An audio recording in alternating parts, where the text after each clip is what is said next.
for you. Hello and welcome back to the Rugby League Hub podcast, a weekly podcast in which we discuss the goings-on in the rugby league world. This week, as always, I'm joined by Ross Williams. How are we? Not too bad, mate. How about you? I'm good, thank you. And this week, not so much a great deal of news in the world, a bit of the same old, bit of Eddie Hearn, bit of Darryl Powell moaning, but we'll come on to that later, I'm sure. But for this week, we'll go straight into the games of the weekend and review them. And we'll kick it off with the reigning champions taking on this year's tip-to-be surprise package, really. It was Leeds Rhinos versus Warrington Wolves. Leeds winning 16-12 on the night. What do we make of the game? I think it was a typical kind of opener. Nothing too extravagant, to be honest. I mean, it looked a spectacle, to be fair. And fair play to Warrington. They put on a good show before the game, all that kind of stuff, for the light show and that kind of thing. In terms of on the field, there's a few standout performances I'm sure will come out to them, but I think overall it was a typical February round one game, just kind of getting back into it. But Leeds, very good value for the win, I thought. Yeah, I think both sides didn't really show what they've got on offer this year. Both a bit rusty after pre-season, but you know it's expected at this early stage. For me, you mentioned impressive performances there. None more so for me than Jack Walker at fullback. He was unbelievable, wasn't he? For an 18-year-old, I know he played 12 games at the end of last year, but to pick up, it's easy to come into a side when they're a bit down and, perform well, but he's come in again, start of the season, started off with an absolute bang, hasn't he? Yeah, I mean, Ashton Golding must be sat on the sideline thinking, I'm not going to get a great deal of game time here, to be fair. And he was outstanding. We did a poll on Thursday night for the man of the match, and he won it by an absolute landslide, and quite rightly. He had the one drop right at the end of the last 5 minutes, but that was a terrible ball to take. It's really, really difficult kick. I think any fullback would struggle there. But overall, 80-minute performance. It was, again, for the guy who was 18, that's something really, really special. And I think Leeds are very aware they've got a real talent on their hands there. Yeah, I think, as you said, he dropped the one ball at the end, but under the high ball, he looked fairly solid all night. Yeah. Come up with 3 brilliant try savers. I think 2 on his own line and then 1 round the ankles, and he really impressed me. He looked mature beyond his years. I know it's the old cliche, but he really did. He was the standout performer for Leeds on that night when, you're looking for other players really to do that. One is Richie Myler, and I know you're a big doubter of him, not his ability, but sometimes his management in a game perhaps. Did he do enough to impress you that night? I think he got 2 assists. He did, and like I say on the podcast for the last 3 or 4 weeks, I've been kind of not slating him, but I think just thinking that for me, he wasn't the replacement they needed in that team. Just from what I'd seen in pre-season, and in hindsight, it's tough to take from that. But also what I'd seen with him in a Catalan shirt for the last couple of years, I wasn't sure he was going to be up to the task, but it was a different Richard Mile, I think, on Thursday night. It wasn't so much a try assist, which is all well and good, but I think more importantly, you saw him, around the ruck. He's in the line. He's talking. He's being that marshal, that general, which I didn't believe he was going to be. To be fair, he controlled the game pretty much, and him and Moon, as much as I didn't imagine there would be, they looked a pretty decent partnership. To be fair, but do you think Warrington? They give him credit. It was a close game for them, but they didn't perform the best. No, do you think Warrington allowed Moon and Myler to just play that little bit more than teams will, maybe against the likes of Saints, Hull FC, Castleford? Yeah, I think Warrington just didn't play with that kind of. Didn't really have that speed in the middle to kind of close them down a little bit. Look at the halfbacks on the other side. You got Brown and Roberts, so I'm sure I'll come on to. Not the quickest of players, you know what I mean? They kind of let them slip a little bit.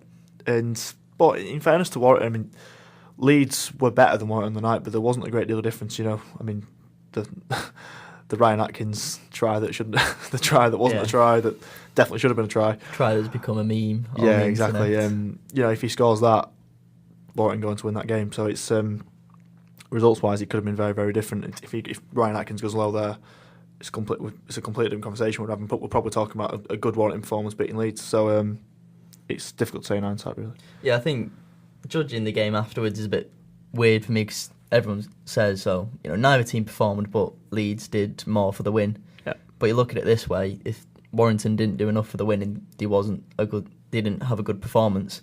They've only lost by 4 points. Yeah, exactly. At the end of the day, and as you said, they had the chances to win it. If that's Warrington's poor performance in round one, then it's not exactly bad signs for them going on in the season. Yeah, I think that result comes down to just a couple of little mistakes. That's all it is. It wasn't a great deal of difference. I think much like the game we'll come on to next, I think it was a case of the fullbacks. One fullback, as we mentioned, Jack Walker had a very, very good game.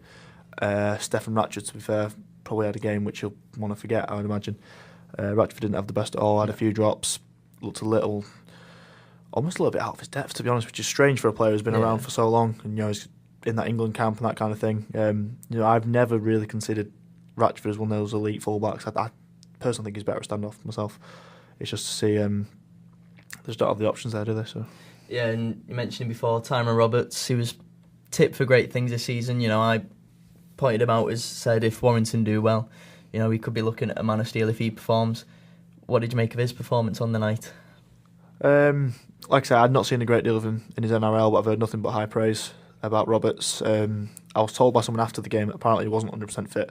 I wasn't aware of that, but he wasn't too fit leading into the game. So, and you can't judge him on 1 week's performance anyway. But I thought he was solid. If it was okay, not much more than that. And I think Warrington are going to need a lot more than okay in that half-back role because Kevin Brown didn't offer a great deal for me.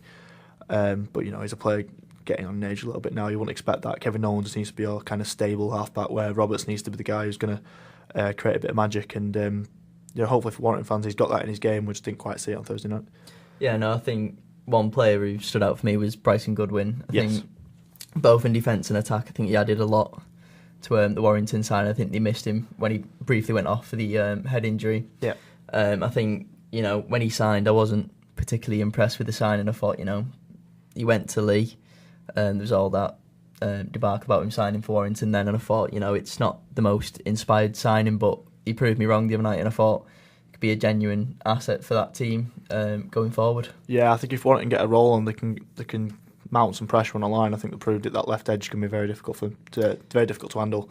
He's got Lynham outside him. It's going to be, it's a tricky one. Goodwin had a great game, by far Warrington's best player in the night, I think. Yeah, I think it's not panic stations for Warrington at this stage. I think, as I said before, it's a poor performance in round one. You've only lost by 4 points. As we'll come on to next, there's worse positions to be in, especially for yourself.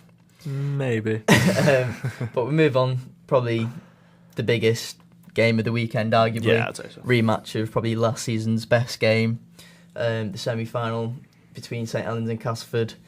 And it was a bit of a blowout in the end. It was 100% blowout. Very unexpected amongst everyone, I think. We tipped it for 12 points at most or whatever last week. Yeah. Finishing St Helens 46, Castleford 6. What did you make of the game? Have you got over the game yet? I'm over it. It's round one. I'm over it. One thing I will say... As he wipes a tear away from his eye. The one thing I will say is we had Conor Grayson from Wakefield last week, if you listened, and I think we had a bit of a laugh, didn't we, when he said St Helens by 16. Yeah. It ended up St Helens by 40, so... Yeah. Fair play. We need him on more. He's clearly knows a lot more about rugby than us.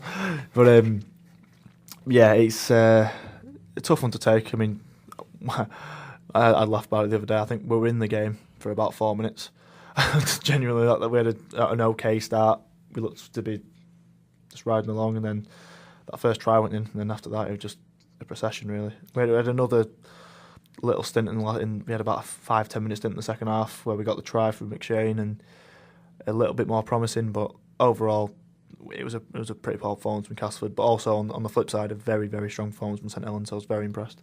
Yeah, I think, there's been a lot of talk off the field about St Helens this year, and as a fan, I was sceptical of it. I thought, wait till we get into the game, see what happens. But just it was very much like Castleford last year, the whole style of attacking rugby, let your defence worry about that when they're coming onto you. Just play your expansive football. And we've seen that, especially on the night with the man of the match, and undoubtedly Ben Barber. Yeah. Absolutely brilliant. I think it was 2 tries and 3 assists on the night in the end. And one of the best tackles I've seen in a while on Greg Egan as well. Last year you looked at Bill Tupou, who stood Barber up and went 100 metres. Yeah. And then as soon as Eden got that ball, I went, oh no. And then, see him pull that off, it was great for me. And I think I personally wasn't on board of the Ben Barber Man of Steel hype. I mentioned him, but he wasn't my nailed on one. But if he can perform like that for a full season, he's a shoo-in, isn't he? There's no one who's going to come close to him for me. No, I think I think he proved it. I think on his game, with his head screwed on and he knows what he's doing, he's the best player in the league for me right now in terms of talent, just actual raw talent and athleticism. No one comes close to him, I don't think. He's just a genuine star, isn't he? Yeah, and I think it's a bit of a headache for Holbrook for me to fit in the likes of Lomax and Farge and Richardson, Smith, Barber. It's nice to have those headaches, though. Yeah, it's a great headache to have. I don't think it necessarily worked amazingly with Lomax in there. I think he can do a job. Yeah. But I thought Richardson played well. I thought Richardson played very well. I think we seen a different side to him in that game for me. Yeah. A lot more of it was, your general kicking. And last season we didn't really see that side. We saw more of his expansive play, and I think that'll come in the season.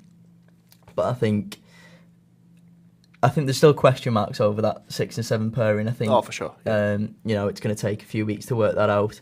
But I think Lomax has lost his fullback spot there for me. Oh, 100%. 100%. Yeah, but moving on to the Castleford side, a lot of questions raised after that defeat. I seen some crazy shouts on Twitter that Castleford were going to be bottom 4, middle 8s. Trust me, I've probably seen more than you. Stuff like that, and it's absolutely ludicrous after round 1 to be doing that, I think. But a lot of calls for Ben Roberts to be moved back to 6, and I know you mentioned this the other day to me. Do you think that needs to be done? No. I'll say I don't think it needs to be done at all. I think we have to realise that it's his week 1. And I think he had one game in pre-season, Ben Roberts, after a World Cup as well. So I think a lot of it with Roberts is, and it's been mentioned in interviews before throughout pre-season, it's going to be fitness and having that energy level to manage to do it. And he didn't appear to have that on the Friday night, but I think you've got to at least trust that that's going to happen. That's going to come. He's had a pretty tough stint over the winter, so he's not had a full pre-season, which you'd want really. And ideally this wasn't the position he was going to be in anyway. So I think it'd be tough to judge him after round 1. I think any of those cast players, it'd be tough to really judge them. In terms of the shouts for bottom 4 and relegation and things like that, I think people just need to cast their minds back a little bit. Around this time last year, the first 3 or 4 weeks of the season, Leeds went to an away game and they faced a team which were widely tipped to be league leaders or right up there, and they got absolutely stuffed 6-10. And it was McDermott were getting buried, that were it. Sacked to get a game away from the sack. Leeds were going back in the bottom 4. It was the worst thing ever. Rhinos fans were in uproar. 7 months later, they faced that same team again, the grand final, and beat them. I think this could well be a very similar situation. Castle have gone to St Helens, who are widely tipped to be league leaders. It's a very similar situation. It's not dead and buried by any means. You know what I mean? I think you're a little bit silly if you're calling shouts like that.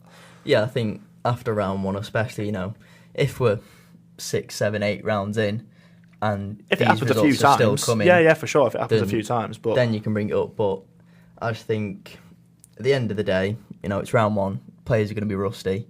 Players aren't going to be fully fit. Like you mentioned, Ben Roberts, we're probably not going to see the best of him in that position till at least maybe not for a few weeks. Round 3, 4. Yeah, maybe not. When you've got presumably Ellis coming into the halves rather than Truman, who played there the other day. Possibly so, and he had to get a head knock as well. So yeah, you've got your core team set up, and you can start playing the way that you really want to play. I think there's a lot of players, more than me.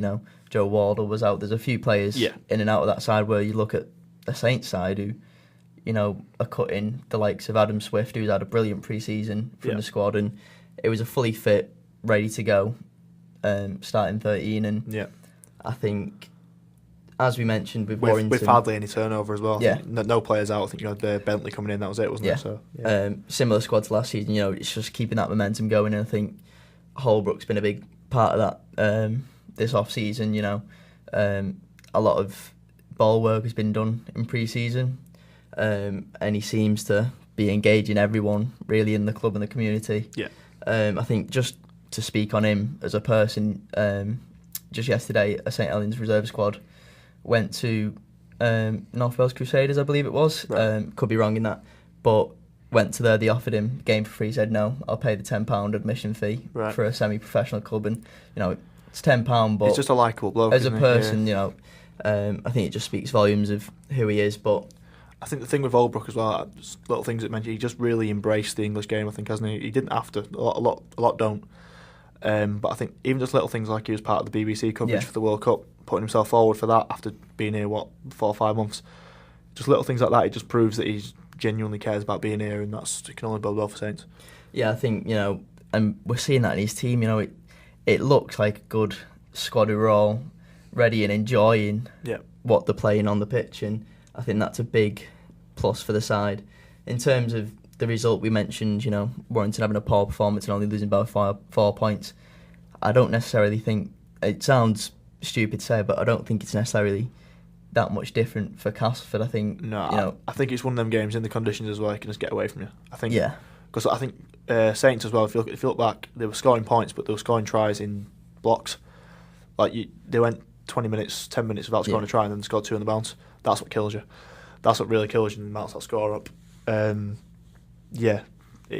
not a great deal of difference, I want to say. No, I think if you compare the two games, you had a Leeds side who fairly underperformed. They wasn't at the best. Yeah. And a Warrington side who fairly underperformed. You look at the Saints game and you had a team who was firing and a team who wasn't, and that was obvious in the end and evident in the scoreline for me. Yeah, like I said, I've not been impressed by a team that much since probably Castleford last year in certain games. That Leeds game I mentioned last season.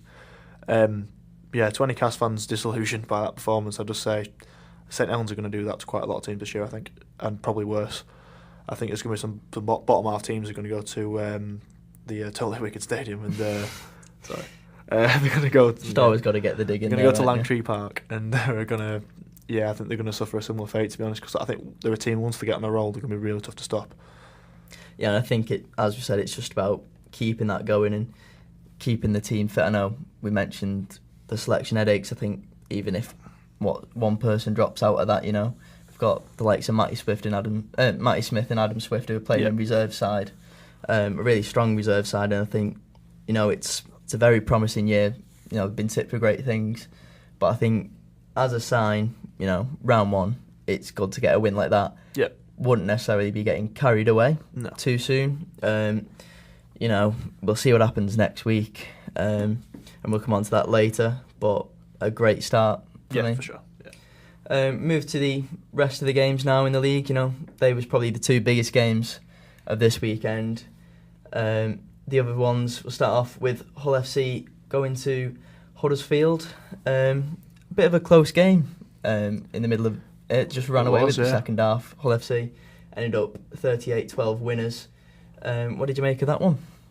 It's interesting because obviously you're following the scores alongside the Warrington Leeds game, and Huddersfield were winning at half time. I think it was 12-8, wasn't it? Right in the arm wrestle, and that, I think, if anything, I think Huddersfield's based on roughly where they're going to be, where they reckon they're going to be mid-table. This season. Players coming back from the World Cup, but we're not at the full pre-season. Hull FC, first game of the season at the KCOM, that's not a game I don't think they'd expect to win, to be honest. So I think the fact that they were right in the arm wrestle 40-50 minutes in is certainly some cause for optimism, I would say. As for Hull FC, pretty much kicked on from last season, I would say, especially in that second half. As soon as Huddersfield got a little bit tired, they were right on it. Talanoa, he grabbed the hat-trick, didn't he? Yeah. He's got to take them goal-scoring shoes. Try-scoring shoes this season. Now Maya Fanua's gone, so got to be happy for Hull. Yeah, I think it was just one of them, as you mentioned before, for the Cas game. I think round one, if a game gets away from you, it can really get away from you more so than in mid-season when you're a bit fitter and you can sort of halt that momentum, whereas round one, if a team gets a roll on you, then this sort of result can happen. And I think 38-12 isn't really a reflection of the whole game, but just sort of where both teams are at the moment. Hull FC are kind of an elite side, and if you look at the table now, and as you said, would have been expected to win this game. And they proved everyone right. Whether that's going to be a sign for them for the rest of the season, who really knows? That's the key, and it's consistency, I think. Yeah. They've got to keep up these kind of performances and, well, make it an 80-minute performance rather than just necessarily a 40-minute performance in the second half. Yeah, and as far as Huddersfield's concerned, you know, a lot of this is, it's only round one, we don't need to worry. It's only round one, like, excuses all over the place, but, you know, like we said, if they don't get a quick start... Yeah, it's true to an extent, but... Yeah, I don't know, I'm not fully sure what the next 5 or 6 fixtures are for them, but if they've got tough games in there and they don't get many points on the board in that time, then it could be trouble for the Huddersfield Giants, I think. Yeah, I'd agree with that. The other one, continuing in Hull, over to KR on their dream return to Super League. Spoiled a bit by the Wakefield Trinity, and specifically Tom Johnston, with 3 absolutely crazy tries, considering he did, I think it was ACL he did, to show that athleticism in acrobatic tries there on your first competitive game back. Baffling, isn't it? Was unreal. Helped Wakefield to 28-6 win. Expected result? Yeah, I think we all predicted a Wakefield win, didn't we, last week? And I mean, there's plenty of hype about Trinity, and we've spoke about it ourselves all around the media. Could this be the year where Trinity really kind of make the stamp on the league? Not necessarily be league leaders and win it, but just be around that top 4, be a clear top 4 side. And it's very possible. They've lived up to it. You know, it was a tough opener, really. Craven Park's a really difficult place to go on a Friday night. You know, conditions not too great, and they lived up to the task.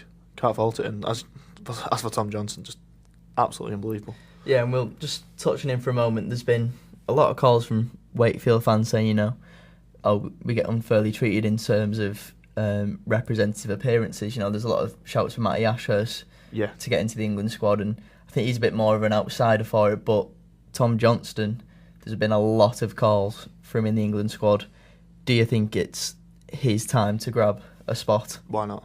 Why? I mean, again, it's round 1, so we need to see if he's going to keep this up. But if his performances throughout the season are anything like what he'd produced on Friday, then I mean, he'd be a shoo-in for me.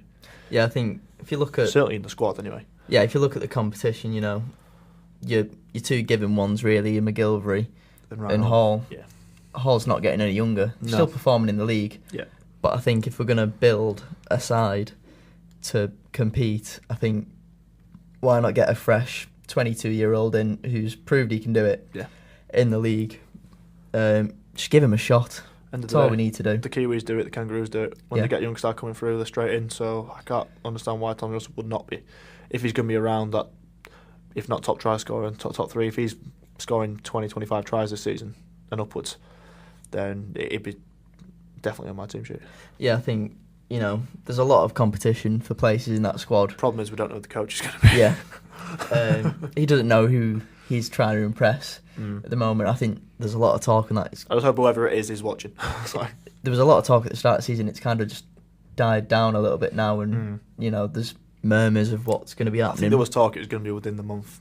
Yeah. Around a month away, but we shall see. Once again, another thing that we don't know halfway or at the start of the season, and it needs to be resolved 100% a bit quicker as fast for me. As possible. Yes.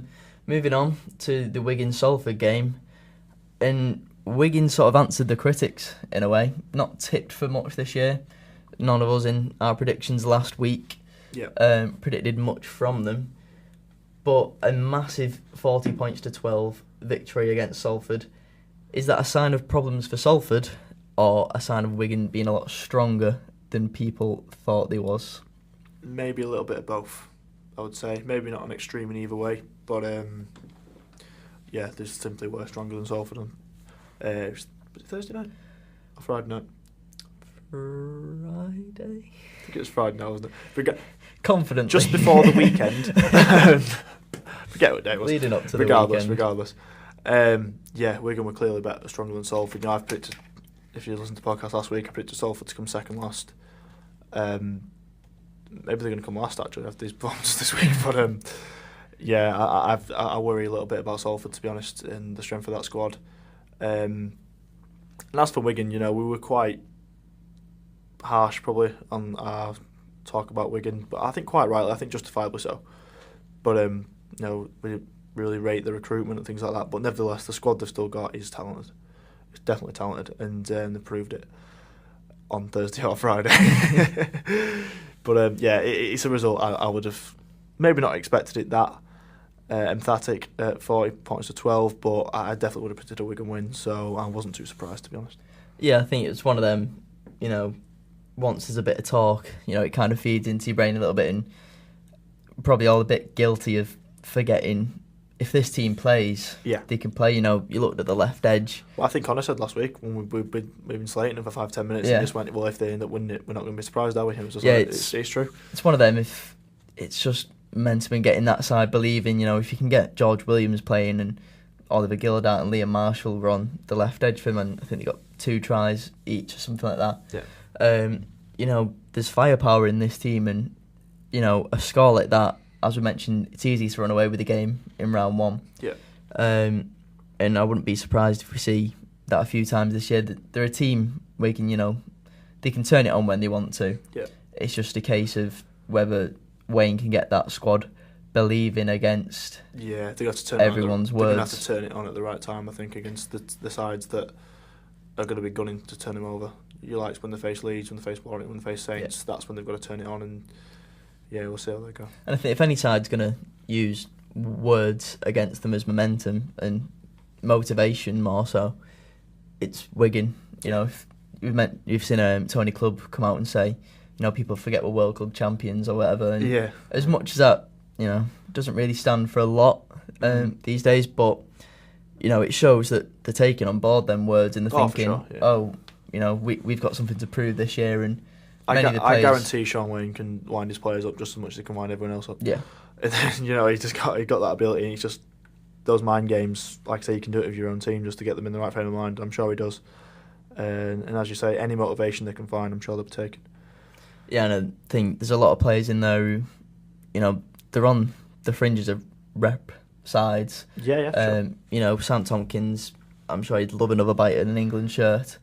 Yeah, that must have hurt in the World Cup, to be honest, to not get that. Yeah, I think there's a bit of confusion about where he's going to play this year when Escray comes back into the side with Sam Powell in the halves and stuff like that. I think, once they get that sorted, when Escray gets back to full fitness, and I think we might see a different Wigan side. And like we said, we wouldn't be surprised if he was up near the top. No, not at all. Or down near not the bottom, but towards the bottom of the top 8. Yeah, they've needed a response this year, haven't they? So we'll see if they can provide it. But like I say, if they don't get this response and they can't crack on from this result, then I think Wayne might be in a bit of trouble. So it's just added pressure and added motivation. So yeah, it's certainly a great building block for a season. Yeah, it's cancelled out a lot of them questions. Maybe for even if it's only for round 2, there's just a lot more questions. A lot less questions, that are going to be asked of that side, and it can only help in the camp, really. Yeah. Move on to the last game of the weekend, and probably, if not Cast Saints, probably the surprise of the week. I'd probably say surprise. It was very much a game of no one knew what was going to happen. Yeah. A lot of people predicted these to become in the bottom 4. I think they might have been my bottom 2, actually. But Widnes surprised pretty much everyone with an outstanding 40 points to 12 win against Catalans. And for me, I watched the highlights and Catalans looked dreadful. They did. For me. They really defensively. There wasn't that much doing in the Widnes attack, but falling off tackles easily, and if that continues, then the Dragons are going to be in trouble. Yeah, I think appalling was a term that McNamara's used yesterday. Just again a team that needed a response this year, a massive response after being potentially 80 minutes away from Championship rugby, and that's not how you do it. That's really not how you do it, to go to Widnes, a team which, like I say, a lot are predicting to be bottom of the table. If Catalan were going to pick up any wins on the road this year, you'd expect that to be one where they'd be at least close, not beating 40 points to 12. That's a big scoreline, week 1.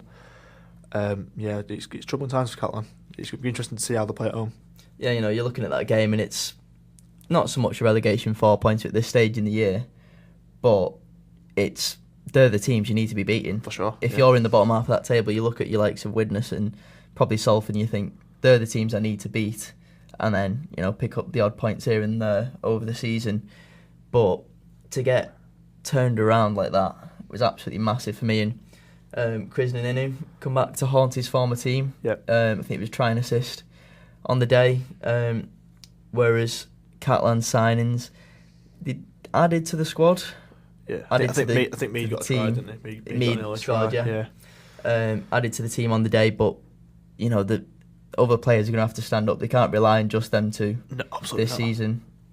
Yeah, I think again, what we're talking about, I think it all boils down to motivation. To be honest, again, Catalan, if you look at that squad, there is talent there. There's certainly talent in there. It's just, and there was last year, and we're probably a little bit more talent last year, to be fair. But again, 80 minutes away from Championship, so they've really got to just grab hold of something, grab hold of an idea, and just really run with it. That's one thing. And credit to Widnes, that's what Dennis Betts has done. I think. Look at his comments. He's quite aware that everyone's kind of counted us out. So let's just have a dig, and fair play to him if they can run with that. Then if that's what works, that's what works. You kind of got a nothing to lose attitude, and sometimes that can be a big plus for a side. Sport like Rugby League, that can be dangerous. Yeah, because you can just go, well, if we get beat, nothing's going to be said because no one's expecting anything more. But makes you dangerous opposition. If you can turn up and just play a bit of free rugby like they have done on Sunday and score 40 points, then there's signs that in a game, if they get a bit of momentum, they could do that. And the likes of Hull KR, Salford, there could potentially be wins there that we'd not put down as defeats, but we put down as struggling games for them. Yeah, especially at home. Like I say, they play quite expansive rugby. You know what I mean? They can start chucking the ball about, getting some success on that high pitch, on that fast track over there. That's it's a bit of a home field advantage they've got there anyway. So if Widnes can start picking up some wins at home, then they're going to be knocking around the 8. So we'll have to see. Yeah, we'll move away from Super League now. Just mentioned two teams that could be involved with the middle eights and the Championship teams, but two teams from the Championship who are looking to be involved in that are Toronto and Leigh. Kicked off Toronto's first game in the Championship, obviously. Escaped two early Leigh tries to eventually win 34-12. Leigh come out with the blocks in that game, scored two very early on, but 34 unanswered points from a Toronto side, that is a stamp to put down in round one. It's a statement, isn't it? Yeah. It's a massive, massive statement. And, I mean, you'd imagine if not Toronto, Leigh were going to be a top side in that division. So the fact they've gone away from home, decent atmosphere down at Leigh, and gone and beaten the favourites by quite a hefty margin. Yeah, I mean, what else can you say? It was brilliant from a Toronto perspective. I think, it's not necessarily expected to win every game this season. Yeah. But you look at that Toronto side and it's a Super League calibre team for me. I think very much the players they've got, like Joe Westham and Ashton Sims. There's certainly Super League calibre players in there. Whether it's a Super League calibre squad at the moment, I'm not entirely convinced. I think it's not far off. But like I said, there's certainly individuals in there that Super League calibre for me. Yeah, I think if you can get that team playing as a team, they're going to be very hard to stop this year. And especially in the middle eight, I think if you put the likes of Catalans that we just mentioned, if you pit them against Toronto, I wouldn't be surprised with a Wolfpack win there for me. No, they're a team. They're still, because there's been quite a big turnover in players and things like that, they're still quite an unknown commodity. And obviously, they've only played a year anyway. So I think they are going to be a real danger to anyone. You can't really predict what they're going to come out of. I think you won't fancy them in the cup, would you, to be honest? If they're going to come out in the cup, there's going to be a Super League team thinking, I don't really fancy playing them. They give Salford a run last year. And to be fair to Toronto, even after losing those three big players last week, who've all moved on to other clubs now, it's quite a statement. And we'll speak about those three players. Ryan Bailey's gone to work it in. Yeah. Dave Taylor, who on the picture of him signing for a Queensland club back in Oz, looks absolutely massive. Like he's not done a pre-season, to be fair. He's just a big fella at the moment. And do you know where Fui Moimo is currently playing? I've heard he had a bit of a tiff with his wife. The last I heard with him. Well, I don't know too much about that. Allegedly. No, they had a bit of a disagreement about where he's going to be playing. I I think she basically just turned around and said, you're 40 odd now. Yeah. Like, make your mind up where you're going. Do you know where he played on Saturday? Because he played a game on Saturday. I do not. See if our listeners know. If anyone knows. No, I do know actually. Fui Moi played for Bradford and Bingley Rugby Union in 6th tier Rugby Union on Saturday. Played in the centre. Would you believe? He played with number 12. Different sport. If you don't know anything about Rugby Union, centres should not be as big as Fui Moi. I mean, they played aside from Huddersfield, and if they turned up, the opposing centre, bless him, must have looked to the other side and think, what's going on here? But how the mighty fall. Yeah. Definition of a journeyman. Well, it's quite a journey, isn't it? Quite a long way to fall from grace there. But we touch on some of the other games from the Championship. London with a terrific performance against Barrow, 56-12. A lot being made of their upcoming season this year. Mentioned the league game. Featherstone edging out Halifax 20 points to 4. A tough start for Halifax and Featherstone side there, but yeah, I think it was 8-4 at half time. Yeah, quite a tough encounter. So if you're Halifax, I won't be reading too much into that. I think that's a pretty good performance from them.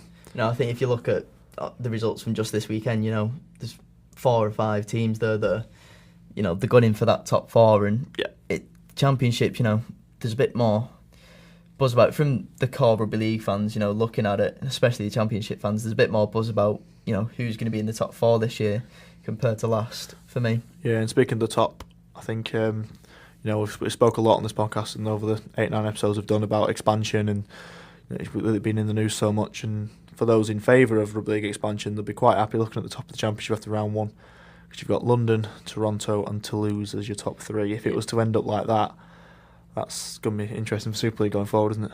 Yeah, Toulouse with a 46 points to 14 win over Swinton Lions, and as I said, it points in the direction that expansion's working, but then you've got the other people who are arguing, saying, well, why can't we do that with the local teams, the likes of Featherstone and Halifax, and push them more up towards the top? Certainly a big debate around all that at the moment, but we'll move on to the previews of the upcoming weekend's games. We're focused on the Sky games for this week. It's Leeds Rhinos versus Hull KR to kick us off. Huddersfield and Warrington also playing on the Thursday. Another win for Leeds there, are we going for? I think you'd like to think so. Home advantage, although it's a slightly different home advantage this week. They are playing at Ellen Road, I believe. Headingley's not quite done yet. I think I saw a picture of Headingley today, actually. It's the south stand looks about half done, so not a million miles away. It looks pretty decent. Shame if it fell down again. I apologise, I'm sorry. I'm loud one dig. But yeah, I think with Hull KR's result at Wakefield, bear in mind they were at home. Wakefield have been impressive, obviously, but I saw enough from Leeds against Warrington, I would say, to say that they're going to be roundabout there, aren't they? So I'd predict Leeds by 12. I think it's not so much a question of whether Hull KR can beat them. Anything can happen in Rugby League. They might turn up on the day and turn them over, and we'll be sat next week going, wow, what a performance. It could be the Danny Maguire show, we don't know. Yeah, but I think for Hull KR, coming into the game, looking at it as we are, I'd say it's just a case of have a solid performance, show that you can match a side like Leeds for, 40 minutes, 50 minutes of a game. In front of them Sky cameras, put up a good count yourself, Yeah, just make Prove you for real. Show that you can compete in this level of Rugby League. On Friday, we see Wakefield take on the Salford Red Devils. Wakefield, back up your performance from last week. Yeah.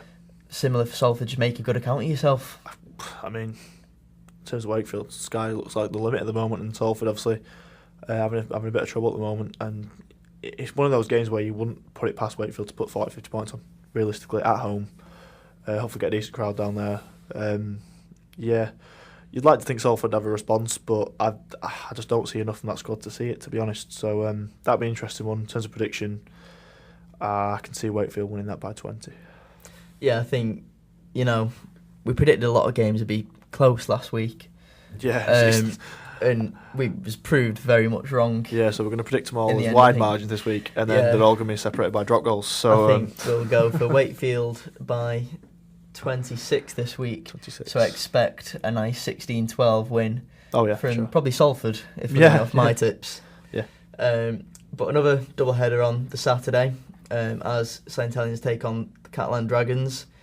An interesting one for me because, you know, Catalans with that advantage at home, you know, it could see not St Helens struggle, but a harder task maybe. I think this time of year, I think it's probably the best time to go. Yeah.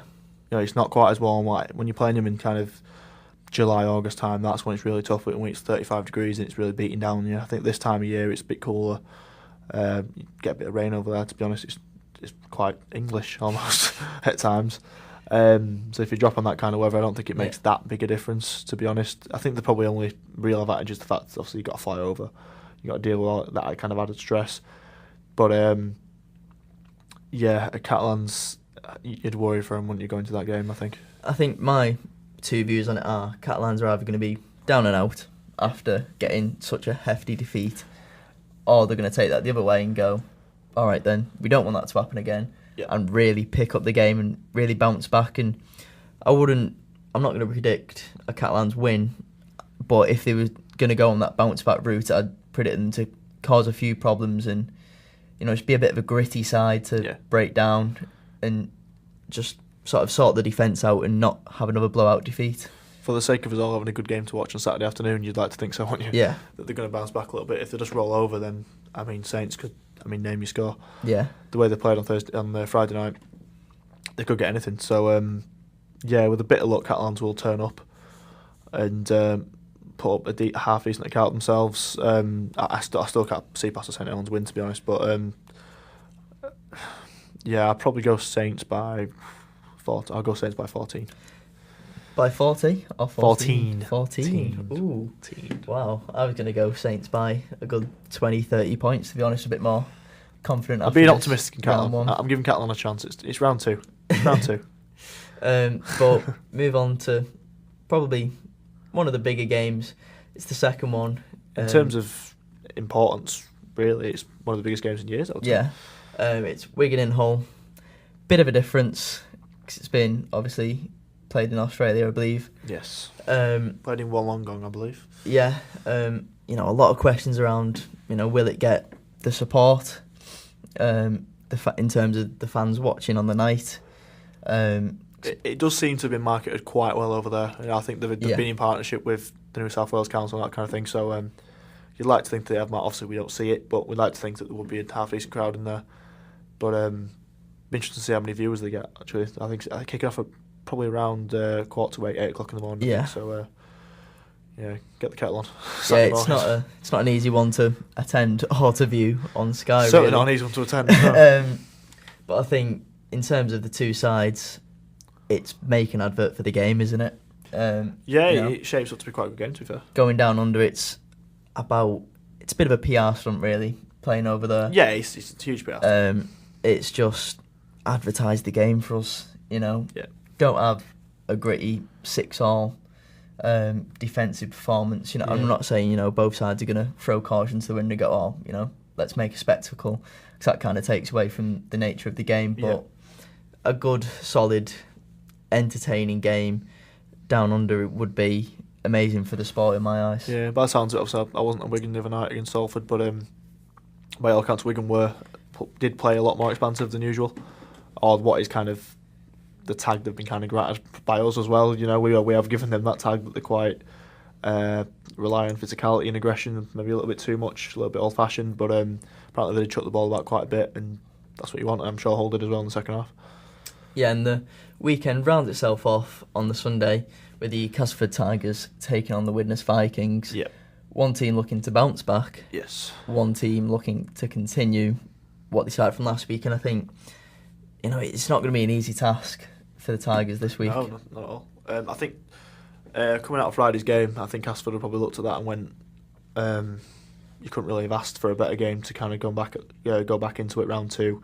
First game back at home, team predicted to be bottom. Then Sunday came around and they got the result at Catalan, and obviously it doesn't look quite as attractive anymore. Castleford have still got enough to beat Widnes, for sure, in terms of the squad quality. I think mindset's a big thing. Yeah, I think something that Powell mentioned on Friday night. I think mindset is it's huge. It was huge on Friday night, I think. Just attitude. If their attitude's on, I can't see past Castleford getting a fairly decent win. I can see him winning by 16, 18 points, something like that. Maybe it's one of them, maybe even more. They could just blow them out of the water, but yeah, attitude's going to be a big thing. I'm sure they've been whipped this week, or they're going to be whipped this week. So yeah, I'd agree. We'll I think how both teams approach the game is going to be important. I think I can't see Dennis Betts letting his players get ahead of themselves, and no. He's going to keep them fairly grounded and say, that wasn't the best performance in the world. It doesn't mean we're going to be top 4 this year. Cast are a strong side, but more importantly, really, because I think keeping that group of players grounded is probably going to be fairly easy after everything that's been made of them. Yeah. I think they only have to go on Twitter or read social media to be grounded. You know what I mean? Because they're getting so much abuse. So yeah, and I think in terms of Casford, it's Powell's got not a massive job in his hands to lift the players after that game. If a defeat like that can't lift a professional player, I don't think I have much of a job at all, to be honest. But I think it's more on the players to sort of go, well, that's not what we want to be doing. Yeah. We want to be up there again, and this is probably, it's not the best game you could ask for after a defeat like that, but it's probably one of the better ones. It'd be worse if you come from a Saints defeat like that and had to take on a Leeds or Warrington. Yeah. So I think it's a good opportunity for them to bounce back, for me. And we'll move to the questions for this week. The mailbag. We're opening the mailbag again. We touched on the expansion of Rugby League there, and this question comes from Harry Dennis off Twitter. He says, after the Super Bowl last night, what lessons can Rugby League learn from the growth of football in the UK, and how can they translate that into increased viewers and exposure for the sport? In terms of, we'll split this one up. Yeah, it's a big question. It's a very big question. What lessons do you think Rugby League can learn from the growth of football in the UK? And I think it's probably more of how can we grow it in different countries rather than probably grow it in the UK itself. Yeah, in terms of what we're doing in Canada and Australia, that kind of thing. Yeah, I mean, just about everything, I think. I don't think there is any organisation in the world that is as good at the NFL at expanding, although they don't do it a great deal. They have, I'm an NFL fan myself. I was also up late last night watching the Super Bowl, so it's a very difficult question to answer this tired. But yeah, they have the game in Mexico City every year. They play at the Azteca, get 100,000 in there or something silly. And at the end of the day, for the last 10 years or so, they've played games in Wembley, now Twickenham, and they're going to be playing in Spurs' new ground this year, I believe, as well. And they sell out every one. You're talking 80,000, 90,000, and it's just working out how on earth they can do that. I think branding's just a massive thing. Yeah. Obviously, the NFL, Super League cannot compete with the NFL in terms of branding or anything like that. You can go in any town in the UK, they might never watched an NFL game in their life, but they might have a Dallas Cowboys shirt or an Oakland Raiders hat or something like that. Branding is just massive. It's just they're just well renowned, and it's how to get that out there. Toronto have done a good job, I think, so far, and it's interesting. You look at Toronto's social media and the people they're kind of retweeting, and they're all verified, from Toronto, like actors and things like that. They're getting people. No, we're not talking megastars, but they're getting known people and influencers and things like that involved, that is key. I think we just need to be being better on social media across the board is one thing that we can potentially use. Yeah, and I think you mentioned the NFL as a brand. I don't think there's many sports barring Super League, not Super League, the Premier League, sorry. But even the Premier League's not expanded into different countries, so it's... I think in terms of a brand, though, NFL and the Premier League are your two standouts. They sell themselves. Yeah, I'd say so. Whereas Super League probably sells itself a bit short. Oh, 100%. In aspects, and I think we can learn a lot from the way they go about stuff in terms of how they get sponsorships and people involved in the game. You can learn a lot in that. Second part of the question was, how can it be translated into increased viewers and exposure? I think moving one of the games to Australia can help that a lot in terms of, Australia's obviously a rugby league, or just in general a rugby mad country. So I think that one's going to be more the standout one over really Toronto. But Toronto are making a big dig of it, as you mentioned. How do you think the lessons that can be learnt can translate into views? In terms of viewers, like TV viewers and that kind of thing, honestly, I don't think we're not going to see an improvement until 2021 minimum, when the new TV deal comes out. We were on about this the other day. I think under the current Sky deal, we're kind of hands are tied. You know what I mean? It's clear Sky are not giving Rugby League the push that they do. I mean, we saw the broadcasting. They've got a couple of new little graphics and things like that, but we've still got the same title sequence we've had for 10 years with the Iron Men and that kind of thing. There's not a great deal of emphasis on it.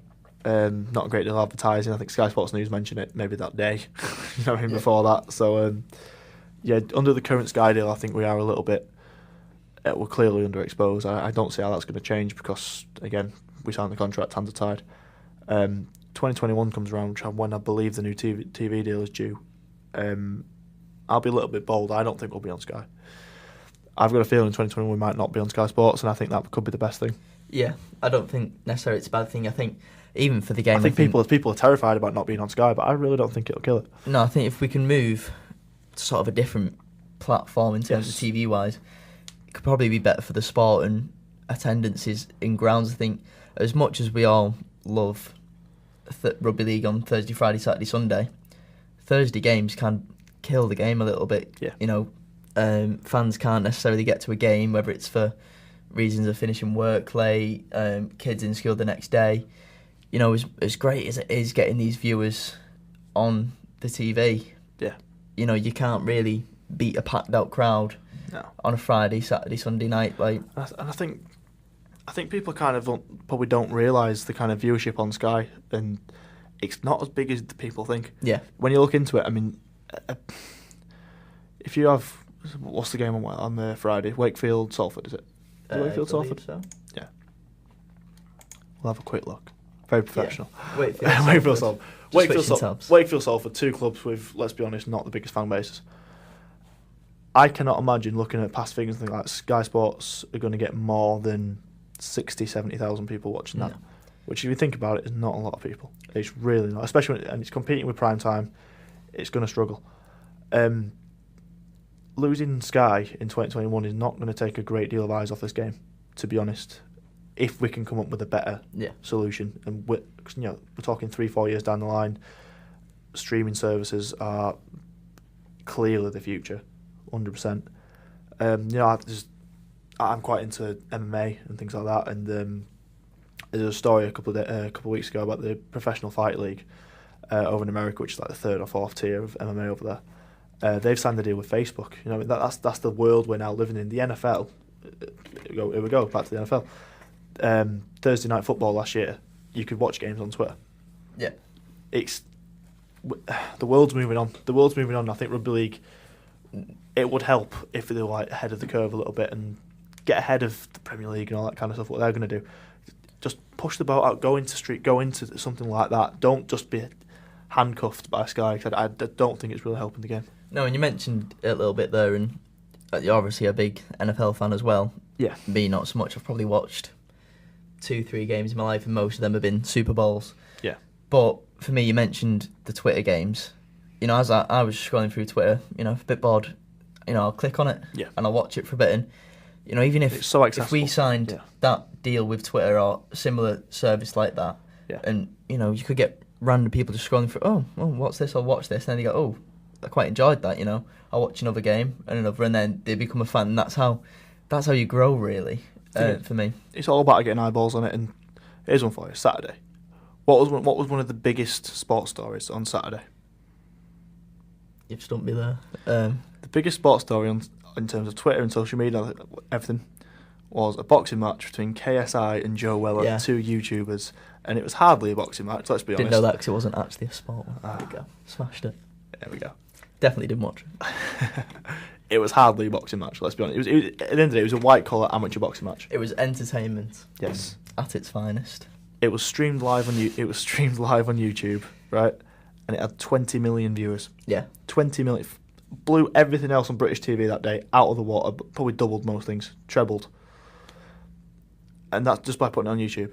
I mean, all right, those two personalities do have a bunch of followers. Yeah, they got a better following than Super for sure. One of them by themselves, KSI, 17 million subscribers. A guy who made his name playing FIFA on YouTube has got a bigger fan base than Rugby League for sure. But however, their fan base isn't 20 million people.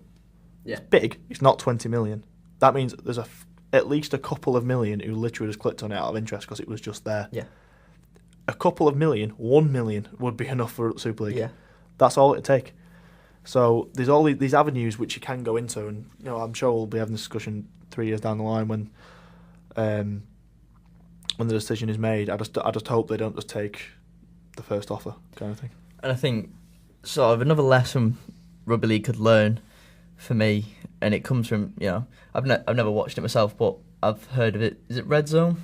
The NFL highlight show. Yes. Sort of thing that starts on a Sunday. Yes. And runs through all the games and explains it all. So for anyone who doesn't know, all the NFL regular season games run side by side. Yeah. Usually the early kickoffs are 6 o'clock over here, so you might have 12 games on at the same time.